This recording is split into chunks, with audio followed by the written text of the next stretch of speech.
আস্তাগফিরুল্লাহ ওয়া আতুবু ইলাইহি আস্তাগফিরুল্লাহ ওয়া আতুবু ইলাইহি আস্তাগফিরুল্লাহ ওয়া আতুবু ইলাইহি সাল্লাল্লাহু আলাইহি ওয়াসাল্লাম সাল্লাল্লাহু আলাইহি ওয়াসাল্লাম সাল্লাল্লাহু আলাইহি ওয়াসাল্লাম সাল্লাল্লাহু আলাইহি ওয়াসাল্লাম সাল্লাল্লাহু আলাইহি ওয়াসাল্লাম। যখন সুযোগ হবে নেকি কামানোর, এই সুযোগটা হাতছাড়া করা যাবে না। জানা নাই আগামীতে এমন একটা রাত আমার জিন্দেগিতে আইবে নাকি আইবে না, জানা নাই। কথা বলে অতএব আমার জিম্মাদারি, আপনার জিম্মাদারি নেকির কাজ দেখলে ঝাঁপিয়ে পড়া, অন্যায় কাজ আসলেই তার বিরোধিতা করা, আমার বিল মারুফ করা, নাহি মুনকার করা, ভালো কাজ নিজে করা, ভালো কাজের আদেশ করা, মন্দ কাজ থেকে নিজে পরিহার করে চলা, নিজেকে বাঁচিয়ে চলা, অপরকে দেখলে তাকে মহাব্বত আর দরদের সাথে বাঁচানোর চেষ্টা করা, এর জিম্মাদারি আমাদের আছে নাকি নাই? কিন্তু দোস্ত, আজ আমি আর আপনি ভালো কাজের দিকে যতটা আন্তরিকতা পোষণ না করি, আমাদের দিল ভালো কাজে যতটুকু আগ্রগামী না হয়, ভালো কাজের দিকে যত ধাবিত না হয়, গুনার কাজে তার থেকে কয়েকশো গুণ বেশি ধাবিত হয়। নেকির কাজে এখন মজা পাই না, গুনার কাজের মধ্যে আমরা মজা পাই। বিশেষ করে এই জামানার যুব সমাজ যারা ভালো কাজে তারা মোটেই মজা পায় না, গুনার কাজে তারা প্রচুর মজা পায়। ঘন্টার পর ঘন্টা তারা গানের প্যান্ডেলে থাকতে রাজি, মাহফিলের প্যান্ডেলে 1 ঘন্টা থাকতেও তারা রাজি না। ঘন্টার পর ঘন্টা দাঁড়িয়ে দাঁড়িয়ে ক্যারাম বোর্ড খেলতে রাজি, কিন্তু মসজিদে 1.5 ঘন্টা পুরো দিনে লাগাতে রাজি না। কথা বলে না। স্টুডিয়ামে ঘন্টার পর ঘন্টা দাঁড়িয়ে দাঁড়িয়ে খেলাধুলা দেখবে, এটার জন্য রাজি, কিন্তু আল্লাহ রাস্তায় 1 ঘন্টা মানুষদেরকে নিয়ে তাবলীগ ওয়ালাদেরকে নিয়ে ঘুরতে তারা রাজি না। কিন্তু গুনার কাজে আগায়, ভালো কাজে আগায় না। এই যে একটা মরজ, এই যে একটা রোগ, এই রোগের মূল কারণ কি হতে পারে? নাক বলার অধিকার কে দিল? আছে না নাই? এই মানুষগুলো যখন মারা যাবে, মরার পরে যখন আখিরাতের ময়দানে উপস্থিত হয়ে যাবে, চতুর্দিকে দেখতে হায় হায় আমার মতো কত শিল্পপতি, কত কোটিপতি, কত ব্যাংকার, কত ইন্ডাস্ট্রিয়াল, কত নেতা, কত নেত্রী এদিক ওদিকে দৌড়াদৌড়ি করতেছি, কিন্তু কোন আশ্রয়ের জায়গা পাচ্ছে না। আল্লাহ পাকের আসমানের নিচের মধ্যে একমাত্র ছায়া হবে আরশে আজিমের ছায়া। আল্লাহ পাকের আরশে আজিমের ছায়া ছাড়া ও কিন্তু অন্য কোন ছায়া থাকবে না। ওই আরশে আজিমের মধ্যে সে ছায়া পাচ্ছে না। আল্লাহর পক্ষ থেকে আরাম কেদারা চেয়ার যেগুলো রাখা আছে, ওই চেয়ার গুলোর মধ্যে তাদেরকে স্থান দেওয়া হচ্ছে না। তখন তাদের বোঝাইবে হায় হায় ওলামায়ে কেরাম যা বলেছিল ওইটা যদি মানতাম, কুফর যদি ছাড়তাম, শিরকের আমল যদি পরিত্যাগ করতাম, বদ আমল যেগুলো ছিল এগুলো যদি ছেড়ে দিতাম, বেদাত কর্মকাণ্ড গুলো যদি ছেড়ে দিতাম, মাদ্রাসা মসজিদের বিরোধিতা যদি ছেড়ে দিতাম, আলেম ওলামা দাড়িওয়ালা টুপিওয়ালার বিরোধিতা যদি ছেড়ে দিতাম, হক্কানি আলেমদের তকদির এই যে চলতো, ইসলামী প্রোগ্রাম চলতো, দিনী মাদ্রাসা চলতো, দিনী মাহফিল চলতো, এগুলোর বিরোধিতা যদি না করতাম, আজকে আমরাও আল্লাহ পাকের আরশে আজিমের নিচে চেয়ার পেয়ে যাইতাম। তখন বুঝবে ওলামায়ে কেরাম এমনি চিল্লায় না, আপনার আমার লাভের জন্য চিল্লায়। ওলামায়ে কেরাম এমনি ধমক দেয় না, আপনার আমার জন্য উপকারের জন্য তারা ধমক দেয়। যেখানে নরম বলা দরকার নরম বলে, যেখানে গরম বলা দরকার গরম বলে। কেউ নরম মেজাজের কথা বলে, কেউ গরম মেজাজের কথা বলে, কেউ সুরে সুরে কথা বলে, কেউ কাটা কাটা কথা বলে। সবার উদ্দেশ্য কিন্তু এক অভিন্ন, সবাই আল্লাহর গোলাম হয়ে যাও। আল্লাহর গোলাম। এখন তো নেকি সুযোগ আছে, পরকালে মরার পরে আখিরাতে আর কোন নেকি করার সুযোগ থাকবে না। আজকে তো নেকির মূল্য আমি বুঝি না, আজকে তো নেকির মূল্য আপনারা বুঝেন না। এই বুঝে না বিদায় অক্টোবর নামাজ আদায় করি না, বাড়িতে নামাজ আদায় করি তো জামাতে নামাজ আদায় করি না। মাহফিলে বয়ান শুনে ঘরের মধ্যে বসে কিন্তু মাহফিলের ময়দানে আসে না। অথচ মাহফিলের ময়দানে বয়ান শোনা আর বাড়ির মধ্যে বয়ান শোনার ব্যবধান আছে না নাই? জোরে বলেন আসি। ঘরের মধ্যে নামাজ আদায় করা আর মসজিদে এসে যোগ্য ইমামের পিছনে নামাজ আদায় করার ব্যবধান আছে না নাই?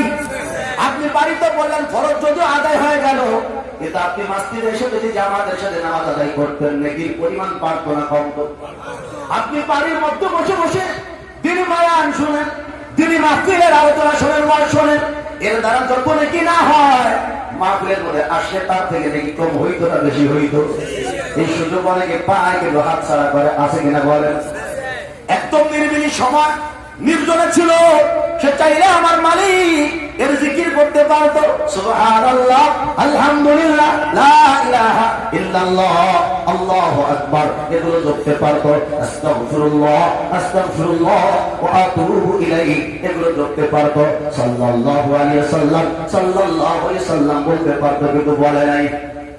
ঠিক না? এলাকার মধ্যে তাদের মেহনতে সাথীরা এসেছেন, চাইলে তাদের নুসরতে বসে যাইতে পারতো, তাদের তালিমে শরীক হয়ে যাইতে পারতো, নিজের দিনের জন্য আল্লাহ রাস্তায় আলেমদের তত্ত্বাবধানে বের হয়ে যাইতে পারতো।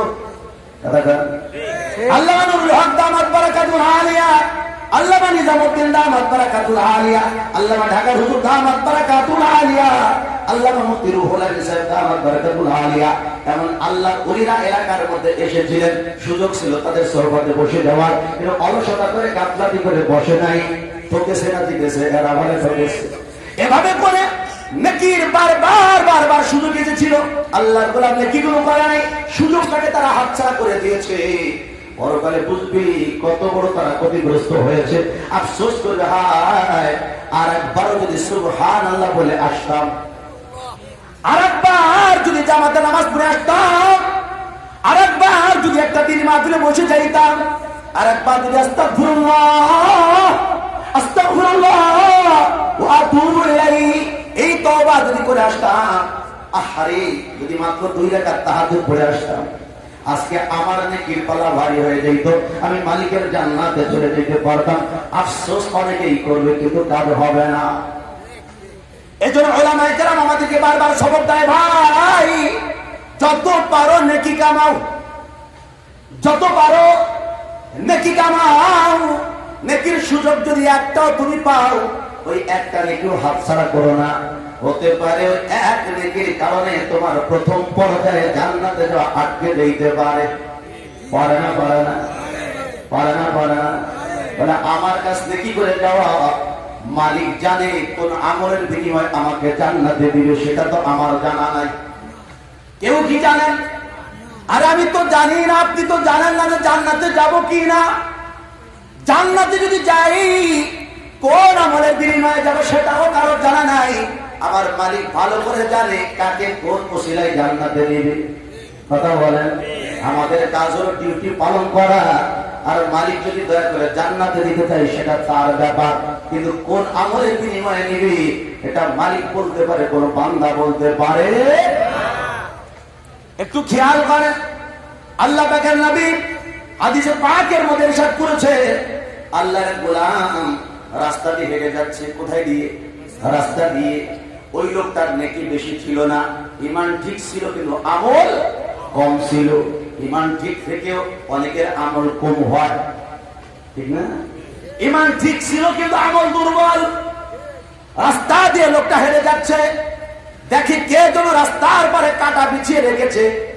রাস্তার পরে যদি কাটা বিছানো থাকে, এটার দ্বারা যারা পথচারী তাদের কষ্ট হতে পারে নাকি পারে না? আমি যদি ওই কাটা দেখি, আমার কোন দায়িত্ব আছে না নাই? কি দায়িত্ব? ফেলাই দেওয়া। সুজা বাংলা কি দেওয়া? আল্লাহ তাকে নবী বলেন, আল ঈমানু বিদউন ওয়া সাবউনা শুবা, আল ঈমানু বিদউন ওয়া সাবউনা শুবা। ঈমানের 70-এর উপরে শাখা। ঈমানের শাখা 70-এর উপরে। 70-এর উপরে কতটা হতে পারে? 77 পর্যন্ত বয়ান করা হয়েছে। এর মধ্যে সবচেয়ে উত্তম হলো ফাআফজালুহা কাউলু লা ইলাহা ইল্লাল্লাহ। সবচেয়ে উত্তম হলো লা ইলাহা ইল্লাল্লাহ। এই কথার সাক্ষী দিয়ে হলো সবচেয়ে উত্তম শাখা। ওয়া আদনাহা, এই 77টা শাখার মধ্যে সবচেয়ে নিম্ন শাখা হলো ইমাতাতুল আদা আনিত তারিক। রাস্তায় যদি কষ্ট দেয়, কোনো কেউ ফেলে রাখে, এটাকে সরিয়ে দেওয়া, এটা হলো ঈমানের একটা শাখা। নবী আবার বলে, লোকটা দেখলো রাস্তার মধ্যে কাটা বিছিয়ে রেখেছে, মহব্বতের সাথে কাটাটা রাস্তা থেকে দূরে সরিয়ে দিয়েছেন, এটা ঈমানের একটা কাজ করেছেন, নেকির একটা কাজ করেছেন। আল্লাহ তাকে নবী বলে, আমার আল্লাহ ওই কাটা ফেলানোর ওসিলায় তাকে মাফ করে দিয়েছে। রহমতে হক বাহার আমার মালিকের রহমত তো শুধু বাহানা তালাশ করে। আল্লাহ যে জান্নাতি কাকে কোন ভাবে নেবে তার মালিক ভালো জানে।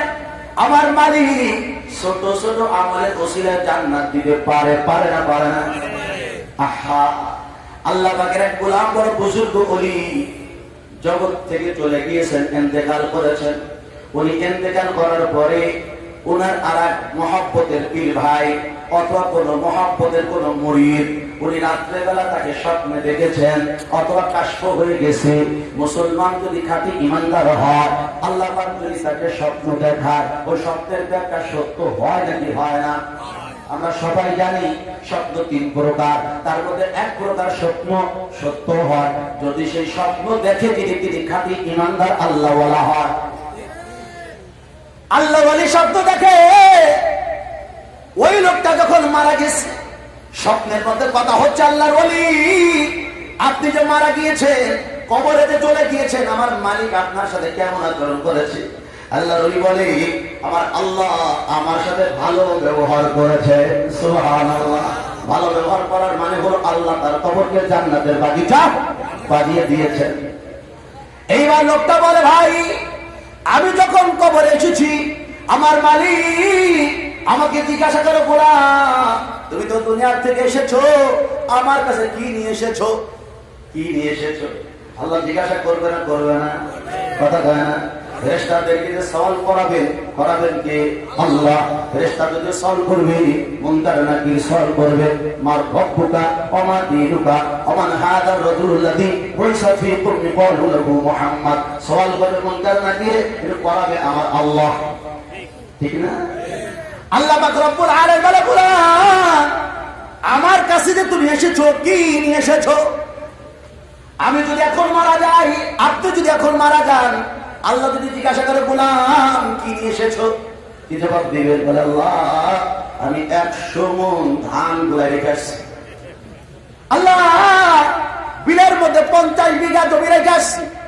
আল্লাহ বিশাল বিশাল রেন্টি গাছ আর বিশাল বিশাল সম্পল কাঠ, বিশাল বিশাল মেহগুনি গাছ রেখে আসছি। একটা বেশি 1 লাখ টাকা 100টা এরকম রেখে আসছি। আল্লাহ আল্লাহ আমার বাবা যখন মারা গিয়েছিলেন আমাকে মাত্র 1% জমি দিয়ে এসেছিলেন।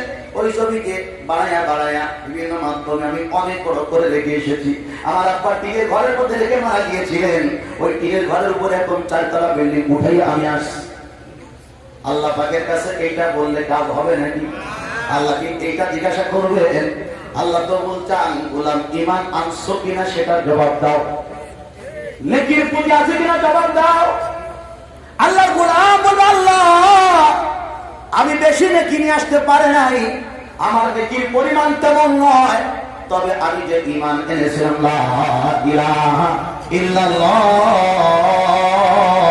লা ইলাহা ইল্লাল্লাহ, এই যে তাওহীদ, এই তাওহীদের মধ্যে কোনো ভেজাল নাই, আমার বিশ্বাসের মধ্যে কোনো ভেজাল নাই। আমি যে বলেছি লা ইলাহা ইল্লাল্লাহ, আল্লাহ ছাড়া কোনো উপাস্য নাই, আল্লাহ ছাড়া কোনো মাবুদ নাই, এই কথা যে লোকটা বলে সে কোনো মূর্তি পূজা করতে পারে না, মূর্তি পূজা সমর্থন করতে পারে না।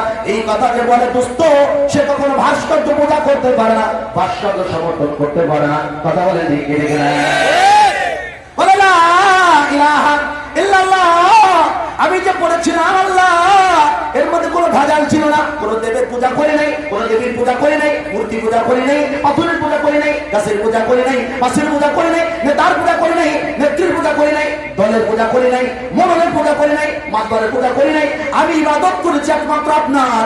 এই যে কথাটাই বলেছি এই কথার মধ্যে কোনো ভেজাল ছিল না। আল্লাহ বলে তাই বলে হ্যাঁ, আল্লাহ বলে তাই বলে হ্যাঁ, বলে উমরুল লাইলাতাল লাবান, ও গোলাম তোমার জীবদ্দশায় একদিন রাতের বেলা দুধ সংক্রান্ত একটা ঘটনা ঘটেছিল, সেটার কথা একটু মনে করে দেখো তো, বান্দার সাথে সাথে মনে পড়ে যাবে।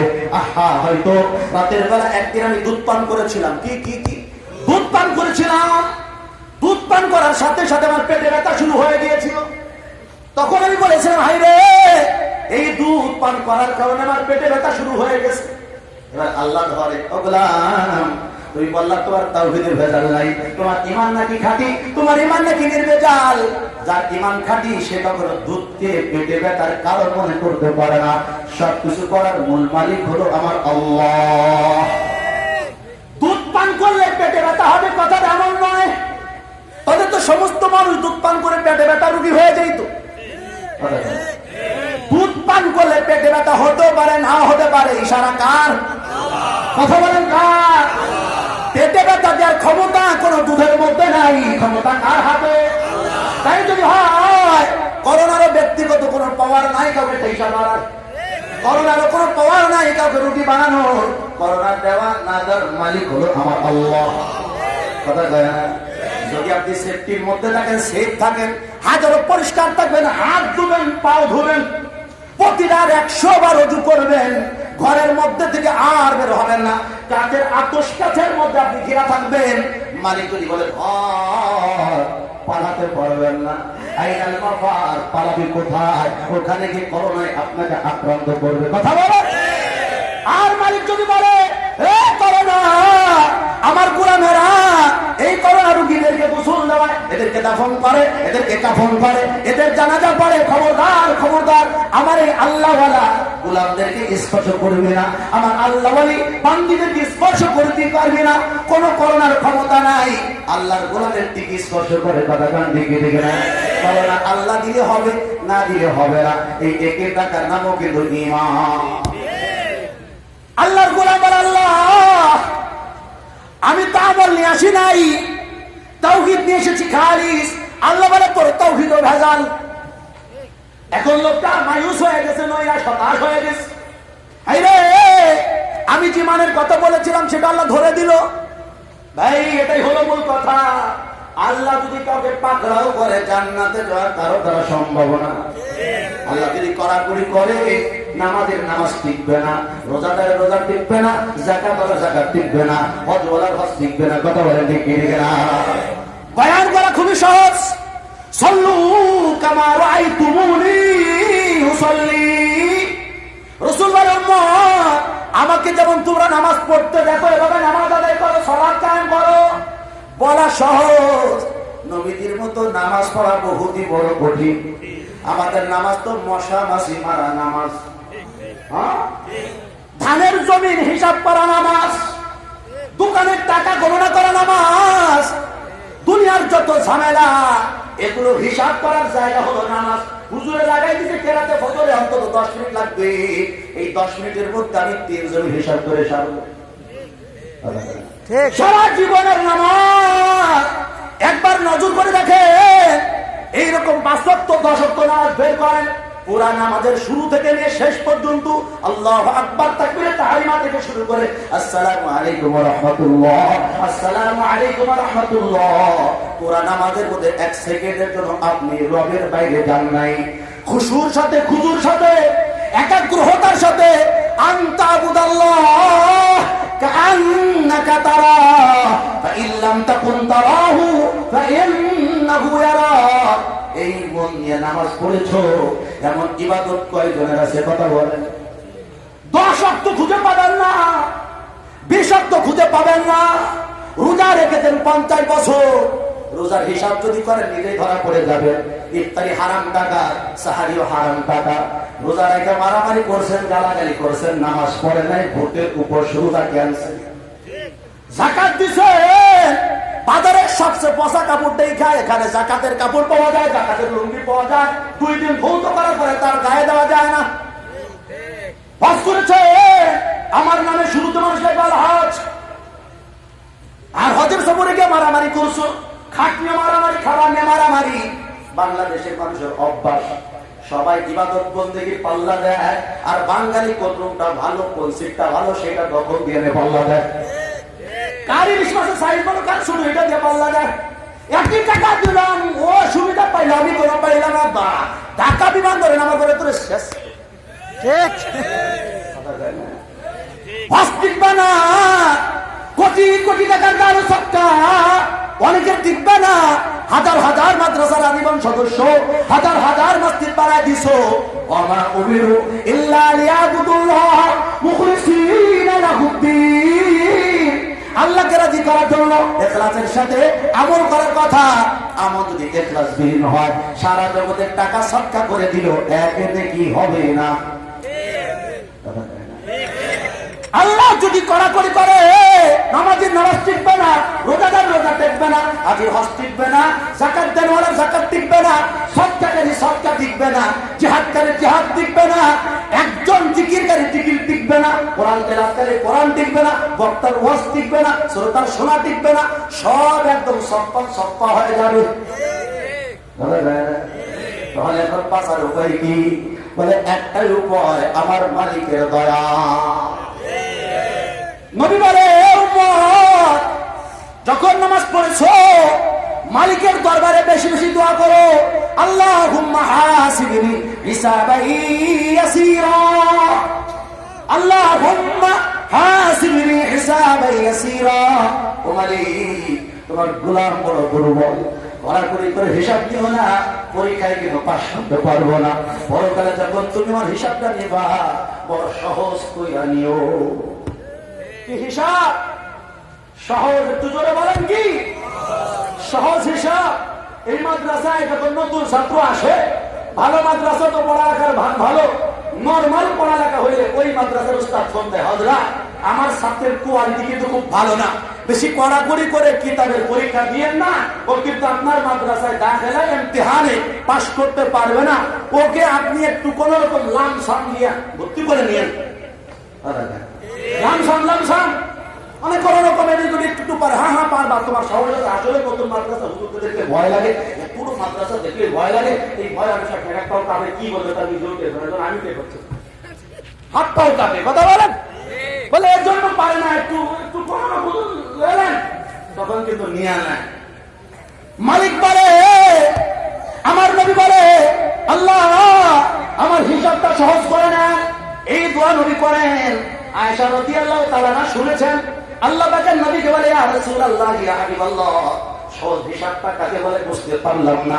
রাসূল বলেন, সহজ হিসাব বলা হয় আল্লাহ রাজ, আল্লাহ পাকের সামনে আমলনামা মাত্র পেশ করা হবে, মালিক মহব্বতের সাথে পাতাটা একটু দেখে বলবে, যাও তোমাকে মাফ করে দিলাম। এটা হলো সহজ হিসাব। মালিক যদি কড়াকড়ি করে, কষাকষি করে, মুনাকাশা যদি করে, পার পাওয়ার কোন রাস্তা নাই, কথা বলেন ঠিক কিনা? বুজুর্গ বলে, আল্লাহ ইমানেও যদি ভেজাল হয়ে যায়, আমলও যদি না দেখি, আমি মাফ পাবো কিভাবে? আল্লাহ বলে, গোলাম তোমার ছোট্ট একটা আমল আমার কাছে জমা আছে, যে আমলটার কথা তুমি জানো না, তোমার কাছে ওটা তো গুরুত্বপূর্ণ আমল না। আমরা জীবনে অনেক সময় অল্প সময়ের মধ্যে ভালো ভালো আমল করি, ওই আমলটাতে এত ভালো নিজেরাও কখনো টের পাই না। আল্লাহ বলে, গোলাম একদিন কনকনে শীতের রাত্রে আমার একটি ছোট্ট মাখলুক বিড়াল ছানা তোমার কাছে থরথর করে কাঁপতেছিল, আর মহব্বতের সাথে আগতি করতেছিল, ভাই আমাকে একটু মহব্বত করে কি তোমার লেপের তলে নেওয়া যায় না? আমি ছোট্ট প্রাণী, শীতের মধ্যে আমাকে থাকতে কষ্ট হচ্ছে, আমার এই বিড়ালের কষ্টটা তোমার বড় লেগেছিল, আমার মাখলুকের পথে দরদি হয়ে তুমি লেপের মধ্যে তাকে ঢুকিয়ে নিয়ে গিয়েছিলে, তুমি ঘুমিয়ে পড়েছিলে, আমার বিড়াল কিন্তু ঘুমায় নেই, ওখানে দোয়া করেছে, আল্লাহ ও মালিক আমার পরে তোমার গোলাম আমার বিপদে সাহায্য করলো, আমার প্রতি দয়া করলো, তোমার এই গোলাম যদি কখনো বিপদে পড়ে যায়, সে যদি কখনো ধরা পড়ে যায়, সে যদি কখনো ধরা খেয়ে যায়, তোমার রহমত তার প্রতি নাযিল করে দিও, ও মালিক তাকে বিপদে তুমি সাহায্য করিও। ওই বিড়ালের দোয়া আমি আল্লাহ রেখে দিয়েছি, গোলাম যাও, ওই দোয়ার উসিলায় আমি আল্লাহ তোমাকে মাফ করে দিলাম। আমল করতে থাকি, আমল করতে থাকি, যেই সেকেন্ড আমার সামনে আইবে ওই সেকেন্ড আমল থেকে মুক্ত করে না হয়, প্রত্যেকটা মিনিট প্রত্যেকটা সেকেন্ডের এমন কাটে, আমার পক্ষ থেকে মালিকের দরবারে শুধু নেকির হিসাব পৌঁছায়। ইলাইহি ইয়াসআদুল কালিমুত তাইয়্যিব, মালিকের নিকটে যেন আমার জবান থেকে পূত পবিত্র বাক্য বের হয়। সুযোগ পাইলে সুবহানাল্লাহ, সুযোগ পাইলে কি জোরে বলেন না সুবহানাল্লাহ, সুবহানাল্লাহ, সুবহানাল্লাহ, সুবহানাল্লাহ, সুবহানাল্লাহ, আলহামদুলিল্লাহ, আলহামদুলিল্লাহ, আলহামদুলিল্লাহ, আলহামদুলিল্লাহ, লা ইলাহা ইল্লাল্লাহ, লা ইলাহা ইল্লাল্লাহ, লা ইলাহা ইল্লাল্লাহ, লা ইলাহা ইল্লাল্লাহ, লা ইলাহা ইল্লাল্লাহ, আল্লাহু আকবার, আল্লাহু আকবার, আল্লাহু আকবার, আল্লাহু আকবার, আল্লাহু আকবার, আস্তাগফিরুল্লাহ ওয়া আতুবু ইলাইহি, আস্তাগফিরুল্লাহ ওয়া আতুবু ইলাইহি, আস্তাগফিরুল্লাহ ওয়া আতুবু ইলাইহি, আস্তাগফিরুল্লাহ ওয়া আতুবু ইলাইহি, আস্তাগফিরুল্লাহ ওয়া আতুবু ইলাইহি, সাল্লাল্লাহু আলাইহি ওয়াসাল্লাম, সাল্লাল্লাহু আলাইহি ওয়াসাল্লাম, সাল্লাল্লাহু আলাইহি ওয়াসাল্লাম, সাল্লাল্লাহু আলাইহি ওয়াসাল্লাম, সাল্লাল্লাহু আলাইহি ওয়াসাল্লাম। যখন সুযোগ হবে নেকি কামানোর, এই সুযোগটা হাতছাড়া করা যাবে না। জানা নাই আগামীতে এমন একটা রাত আমার জিন্দেগিতে আইবে নাকি আইবে না, জানা নাই। কথা বলে অতএব আমার জিম্মাদারি, আপনার জিম্মাদারি নেকির কাজ দেখলে ঝাঁপিয়ে পড়া, অন্যায় কাজ আসলেই তার বিরোধিতা করা, আমার বিল মারুফ করা, নাহি মুনকার করা, ভালো কাজ নিজের করা, ভালো কাজের আদেশ করা, মন্দ কাজ থেকে নিজে পরিহার করে চলা, নিজেকে বাঁচিয়ে চলা, অপরকে দেখে তাকে মহাব্বত আর দরদের সাথে বাঁচানোর চেষ্টা করা, এর জিম্মাদারি আমাদের আছে নাকি নাই? কিন্তু দোস্ত, আজ আমি আর আপনি ভালো কাজের দিকে যতটা আন্তরিকতা পোষণ না করি, আমাদের দিল ভালো কাজে যতটুকু আগ্রগামী না হয়, ভালো কাজের দিকে যত ধাবিত না হয়, গুনার কাজে তার থেকে কয়েকশো গুণ বেশি ধাবিত হয়। নেকির কাজে এখন মজা পাই না, গুনার কাজের মধ্যে আমরা মজা পাই। বেশি করে এই জামানার যুব সমাজ যারা ভালো কাজে তারা মোটেই মজা পায় না, গুনার কাজে তারা প্রচুর মজা পায়। ঘন্টার পর ঘন্টা তারা কানের প্যান্ডেলে থাকতে রাজি, মাহফিলের প্যান্ডেলে 1 ঘন্টা থাকতেও তারা রাজি না। ঘন্টার পর ঘন্টা দাঁড়িয়ে দাঁড়িয়ে ক্যারাম বোর্ড খেলতে রাজি, কিন্তু মসজিদে 1.5 ঘন্টা পুরো দিনে লাগাতে রাজি না। কথা বলে না। স্টুডিয়ামে ঘন্টার পর ঘন্টা দাঁড়িয়ে দাঁড়িয়ে খেলাধুলা দেখবে, এটার জন্য রাজি, কিন্তু আল্লাহ রাস্তায় 1 ঘন্টা মানুষদেরকে নিয়ে তাবলীগ ওয়ালাদেরকে নিয়ে ঘুরতে তারা রাজি না। কিন্তু গুনার কাজে আগায়, ভালো কাজে আগায় না। এই যে একটা মরজ, এই যে একটা রোগ, এই রোগের মূল কারণ কি হতে পারে? থানবী রাহমাতুল্লাহ আলাইহি বলে, এর মূল কারণ হলো মানুষ এখন শরীরের পরিচর্যা বহুত করে, কিন্তু তার কলবের পরিচর্যা মোটেই করে না। সবাই শরীরকে সাজাতে চায়, ভালো গাড়ি, ভালো বাড়ি, এটা শারীরিক উপকার, ভালো খাবার শারীরিক উপকার, ভালো জামা কাপড় দিয়ে নিজেকে সাজায়, প্রসাধনী ব্যবহার করে, বিউটি পার্লার, জেন্টস পার্লারে যায়, এর দ্বারা ফায়দা কি হয় বলে? রূপের পরিচর্যা হয়, রূপ ভালো থাকে, আমার ময়েশ্চার ভালো থাকে, আমার পেগাটা টলটলে থাকে, চামড়া ঘুষিয়ে যায় না, এটা হলো উপকার। বলে দোস্ত, এটা যদি তোমার কালো হয় সমস্যা নাই, কিন্তু তোমার যে দিল আছে ওইটা যেন কালো না হয়ে যায়।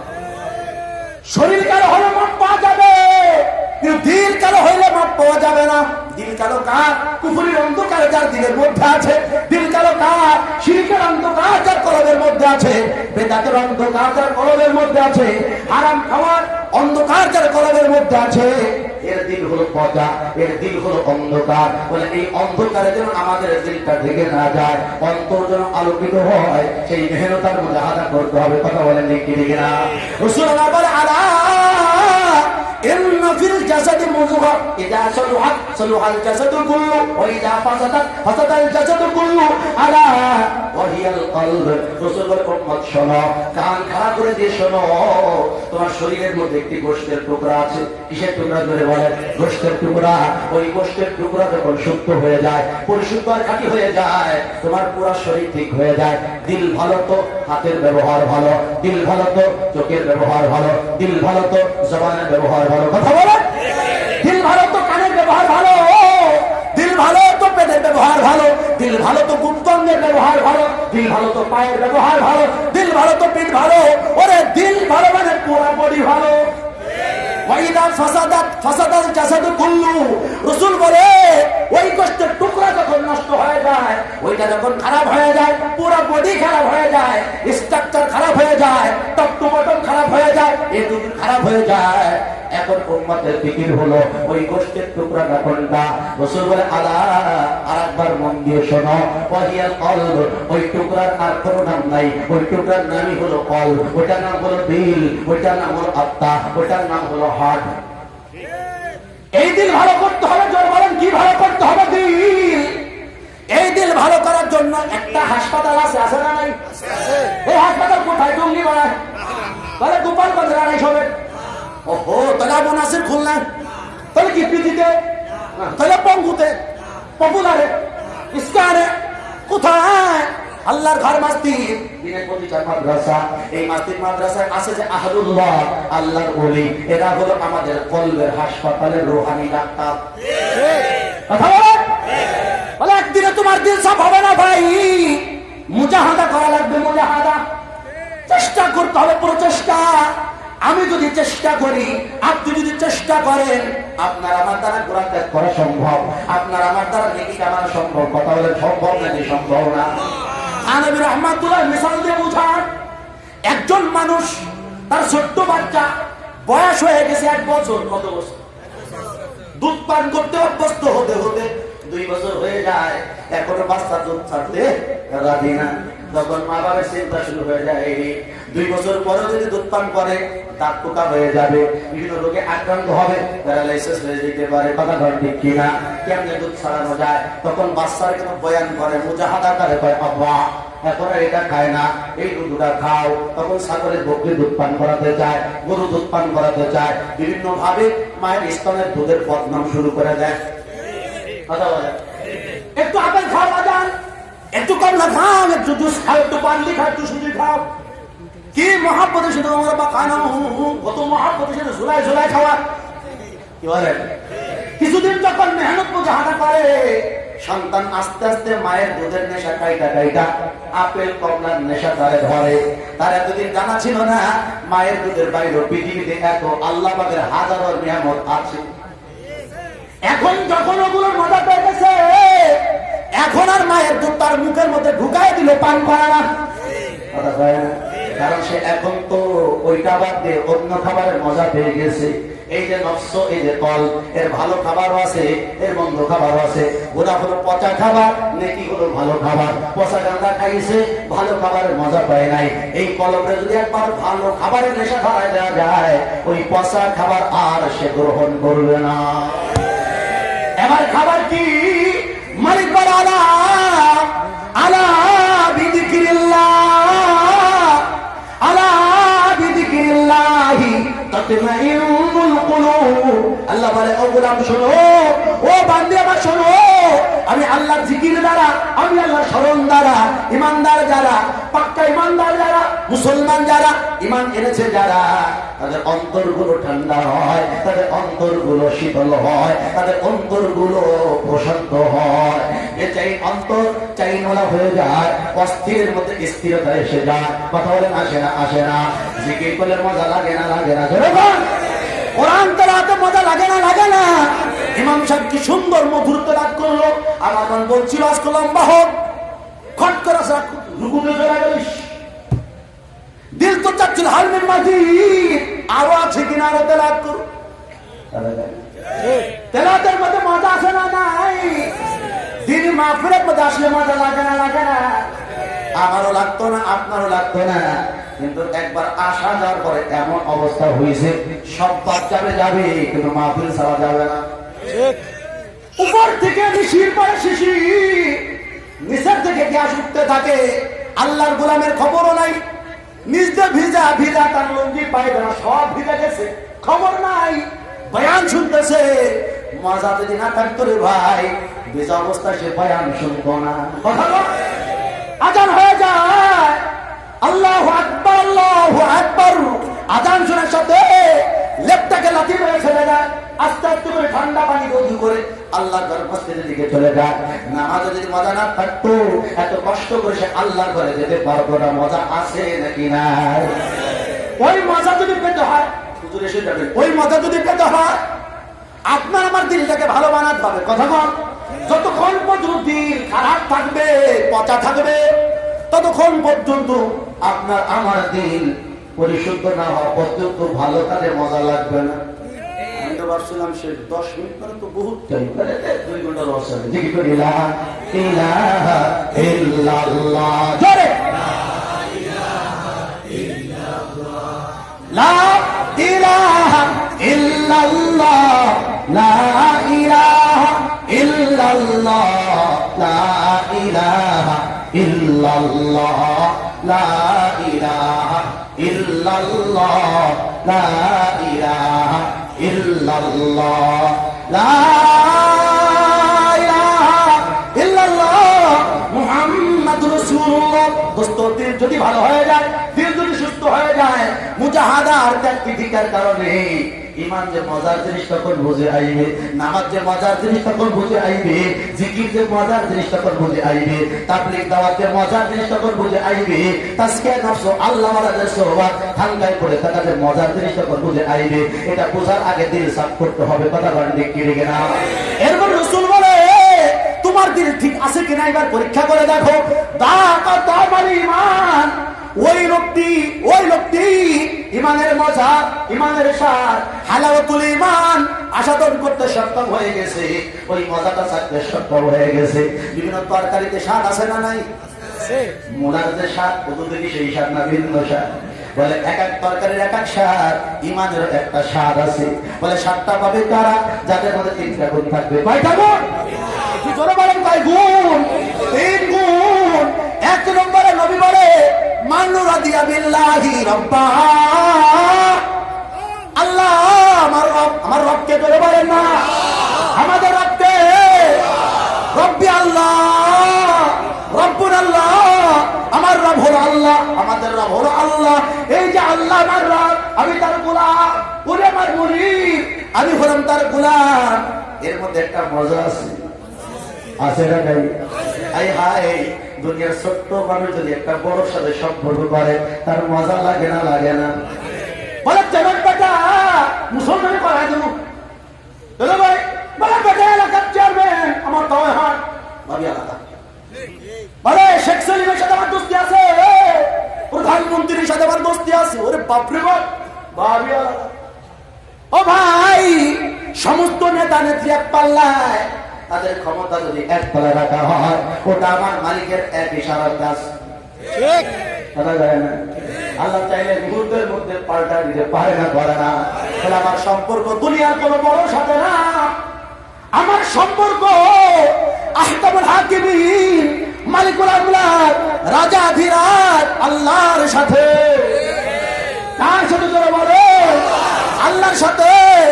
নাহনু ইবাদুল্লাহ, আনা আব্দুল্লাহ, আমরা আল্লাহর গোলাম, আমি আল্লাহর গোলাম। এই যে মনের মধ্যে একটা শক্তি, কথা জানেন ঠিক না? এই শক্তির মধ্যে আছে ফুর্তি। কি আছে? আমি কেমন রবকে রব বানাইছি, যেই রব 7 আসমান বানিয়েছেন, যেই রব 7 জমিন বানিয়েছেন, 7 আসমানের মধ্যে কোনো খুঁটি রাখেন নাই। ছোট্ট একটা মসজিদ বানাতে কতগুলো খুঁটি লাগে, 7 ভেঙে পড়ে না যায়। আমার মালিক কত আসমান বানিয়েছেন, কোনো খুঁটি রাখেন নাই। কথা বলো, আমার মালিক কত বড় টেকনোলজির অধিকারী দেখো। ওই আসমানের গায়ে মনে হয় সূর্য লেগে আছে, চন্দ্র লেগে আছে, নিহারিকা লেগে আছে, ওই যে দেখো সুরাইয়া সিতারা লেগে আছে, মুশতারি লেগে আছে, শুকতারা লেগে আছে। বলে না, আসমান থেকে কোটি কোটি মাইল দূরে তারা। আমার আল্লাহ এইটা যদি এভাবে সাজায় দিতে পারে, তাহলে চিন্তা করেন তো তার ক্ষমতা কত। রাত বানায় আল্লাহ, দিন বানায় আল্লাহ, রাত বড় করে ছোট করে আল্লাহ, দিনকে বড় করে ছোট করে আল্লাহ। কথা কর ঠিক কি ঠিক না? ধরা কালা মানে আল্লাহ, সুমধুর কণ্ঠ দেয় আল্লাহ, কণ্ঠহীন করে আল্লাহ, ক্ষমতা দেয় আল্লাহ, ক্ষমতা থেকে নামায় আল্লাহ, ইজ্জত দেয় আল্লাহ, বেইজ্জতি করে আল্লাহ। এমন ক্ষমতার অধিকারী তিনি হলেন আমার রব, উনি হলেন আল্লাহ। এই কথাটা জিকির করে দেখো।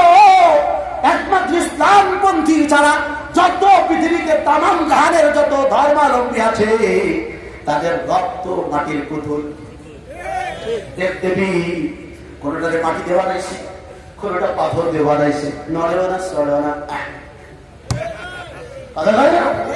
উপকারও করতে পারে না, ক্ষতিও করতে পারে না। আরে আমার মালিক বলে, সমস্ত দেব দেবী যদি এক হয়ে যায়, একটা মশা পর্যন্ত বানাইতে পারে না। একটা মশা যদি তার খাবারকে ছো মেরে নিয়ে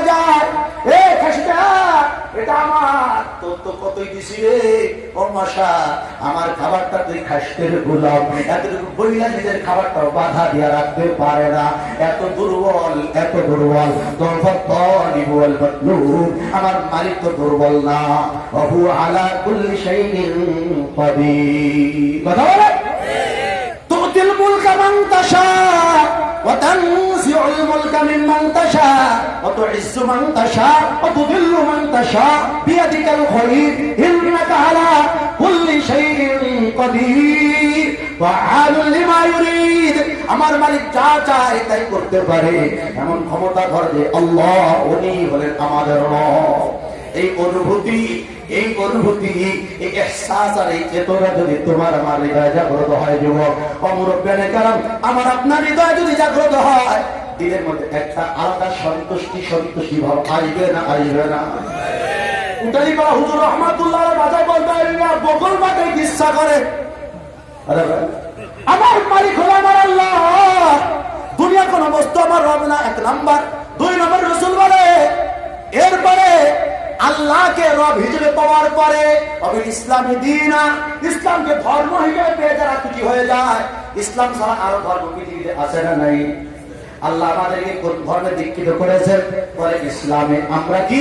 মুসলমান। আমার পরিচয় কি? ধরে কয় আমাদের পরিচয় কি? আমরা কি? মুসলমান, মুসলিম। আমাদের সবচেয়ে বড় পরিচয় আমরা মুসলমান, আমাদের সবচেয়ে বড় পরিচয় আমরা মুসলিম। ইসলাম থেকে মুসলিম, ইসলাম ধর্মের নাম, ইসলাম যে গ্রহণ করে তার নাম মুসলিম, তার নাম মুসলিমা। এই ধর্ম কোন মানুষের দেওয়া না, এই ধর্ম দিয়েছেন আল্লাহ। ইন্নাদ দীনা ইনদাল্লাহিল ইসলাম। ইসলাম হলো আল্লাহর দেওয়া ধর্ম। সেই ধর্ম আল্লাহ আমাকে মানার তৌফিক দিয়েছেন, সেই ধর্ম আল্লাহ আপনাকে মানার তৌফিক দিয়েছেন। ইসলাম ধর্মে যে আমরা দীক্ষিত হয়েছি, আমরা যে মুসলিম হয়েছি, মুসলমান সোসাইটিতে বসবাস করি, মুসলমান পরিবারের একজন সদস্য, আমার মা মুসলমান, আমার বাবা মুসলমান, আমার পরিবার মুসলমান, আমি ইসলাম ধর্ম পেয়েছি, এর জন্য খুশি না বেজা? রাসূল বলে এইরকম খুশি যে হবে, সে বুঝবে ঈমান কত স্বাদের জিনিস, ঈমান কত মজার জিনিস। শুধু তাই না, আমি মুহাম্মাদিন নবী ও রাসূলুল্লাহ, মুহাম্মদ সাল্লাল্লাহু আলাইহি সাল্লামকে নবী এবং রাসূল হিসেবে পেয়ে যেই লোকটি খুশি হবে, রাসূল বলে সে ঈমানের স্বাদ পাবে। বলুন তো জোরে, বলে বলুন তো জোরে জোরে, আমরা নবীজির উম্মত হতে পেরে খুশি না বেজা? একটু জোরে বলার, খুশি না বেজা? আমরা গর্বিত, আমরা মুহাম্মদ সাল্লাল্লাহু আলাইহি সাল্লামের উম্মত। যেই নবী সাইয়্যিদুল মুরসালিন, সাইয়্যিদুল আম্বিয়া, সাইয়্যিদুল খালাইক, সাইয়্যিদুল বাশার, আল্লাহর পরে শ্রেষ্ঠত্বের মর্যাদা যার হবে, সেই নবীর উম্মত আমরা। আদম আলাইহিস সালামের উম্মত আল্লাহ বানাননি, ঈসা মুসা আলাইহিস সালামের উম্মত আল্লাহ বানাননি, ইয়াকুব ইউসুফ আলাইহিস সালামের উম্মত আল্লাহ বানাননি, মুসা হারুন আলাইহিস সালামের উম্মত আল্লাহ বানাননি। আল্লাহ বানিয়েছেন শ্রেষ্ঠ নবীর উম্মত। নবীও শ্রেষ্ঠ, আমরাও শ্রেষ্ঠ। তিনি নবীদের মধ্যে শ্রেষ্ঠ, আমরা উম্মতের মধ্যে শ্রেষ্ঠ। শ্রেষ্ঠ উম্মত আল্লাহ আমাদেরকে বানিয়েছে। আমাদের হারানোর কিছু নেই। আল্লাহকে যদি ধরে থাকি, ইসলামের রজ্জ যদি ধরে রাখি, নবীর আদর্শ যদি ধরে রাখি, আল্লাহ তো বলেন, নবী তো বলেন, মজা তো পাইবা। শুধু মজা না, আল্লাহর কসম, এই তিনটা যদি আমার হয়ে যায়, এই তিনটা যদি আপনার হয়ে যায়, সারা বিশ্বের অমুসলমান, নাস্তিক, মুরতাদ, বেঈমান, মুশরিক, কাফের যারা আছে, আপনাকে আমাকে দেখে থর থর করে কাঁপবে। আজ আমাদেরকে দেখে তারা কাঁপে না, আমরা তাদেরকে দেখে কাঁপি। আজকে তাদের হুঙ্কারে আমরা গর্তের মতো, বিড়ালের মতো পলায় যাই, ইঁদুরের মতো পলায়ন করি। তার কারণ এইটাই, আমরা আল্লাহকে পেয়ে খুশি হতে পারি নাই, ইসলামকে পেয়ে খুশি হতে পারি নাই, নবীকে পেয়ে খুশি হতে পারি নাই। যদি খুশি হইতাম, আল্লাহ যা নিষেধ করে সেটা মানতাম না, নবী যেটা নিষেধ করে সেটা মানতাম না, ইসলাম যেটা এলাও করে না, ইসলাম যেটা সমর্থন করে না, ওটাকে আমরা গ্রহণ করতাম না। এই দুর্বলতাই আজ আমাদেরকে তীরে তীরে শেষ করে দিচ্ছে। আল্লাহকে রব হিসাবে খুশি হয়ে যাই, ইসলামকে ধর্ম হিসাবে পেয়ে খুশি হয়ে যাই, মুহাম্মদ রাসূলুল্লাহ সাল্লাল্লাহু আলাইহি সাল্লামকে নবী এবং রাসূল হিসাবে পেয়ে খুশি হয়ে যাই। যদি খুশি হতে পারি, ঈমানের স্বাদ পেয়ে যাব। একবার যদি আল্লাহ ঈমানের স্বাদ করতে লাগায় দেয়, রাসূল বলে একজন মানুষকে জোর করে আগুনে ফেলে দিলে আগুন মধ্যে পড়তে যেমন সে অপছন্দ করে, কখনোই সে পছন্দ করে না আমাকে আগুনে পুড়িয়ে দেওয়া হোক। সচ্চা ঈমানদার কখনো কুফরি কাজ করতে, শিরকি কাজ করতে পছন্দ করে না, মরতে রাজি হয়ে যায় মাগার শিরিক পছন্দ করে না, মরতে রাজি হয়ে যায় কুফর পছন্দ করে না, মরতে রাজি হয়ে যায় শিরকি আকীদা পছন্দ করে না, মূর্তি পছন্দ করে না, ভাস্কর্য পছন্দ করে না, কুফরি আকীদায় বিশ্বাস হয় না, শিরকি আকীদায় পছন্দ হয় না, মরতে রাজি, জেলে যাইতে রাজি, জুলুম নির্যাতন সহিতে রাজি, ঈমান বিক্রি করে গাদ্দার হইতে রাজি। আল্লাহ আমাদের ঈমানকে সহি করে দিন, আল্লাহ আমাদের ঈমানকে খাঁটি করে দিন, করেন আমিন। আখিরি গুজারিশ এটাই, যত পারি ঈমানকে মজবুত করে শুধুই নেকির কাজ করি, আল্লাহ ওয়ালারা যা বলে ওইটা শুনি। আল্লামা নুরুল হক দামাত বারাকাতুল আলিয়া বেঁচে আছেন, তার সোহবতকে গনিমত মনে করি।